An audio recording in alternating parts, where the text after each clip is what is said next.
I think JIO basically brought a completely different mental model to why people connect to the internet and why people connect to mobile services in a globally first manner. Nobody in the world, in the entire planet, had thought about the idea of crashing and not charging for minutes. So it's like you completely go into an industry and change the metrics, and suddenly like, oh my god, okay, people are in weight loss, people are talking about food consumption, and you come back and say, oh my god, it's not about food consumption, it's about the air you breathe, whatever. Something so radical that people were just stumped and like, oh my god, is this even possible? And I think that really enabled them to become what they are today. And of course, the scale of capex that they did even before they started. So obviously, in some markets, especially in telecom, it's clear now that the last mover may have a disproportionate advantage, or a late mover may have disproportionate advantage. A lot of it has to do with technology cycles as well.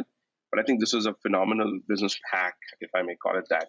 I did not expect JIO to be this successful, to be honest with you. In the industry, you would often hear it's coming. I have to admit that I was one of the people who was very skeptical about whether this will ever launch. But phenomenal execution. I think it's one of those companies an ecosystem that could ultimately become $100 billion ecosystem out of India in terms of market cap. One of the first.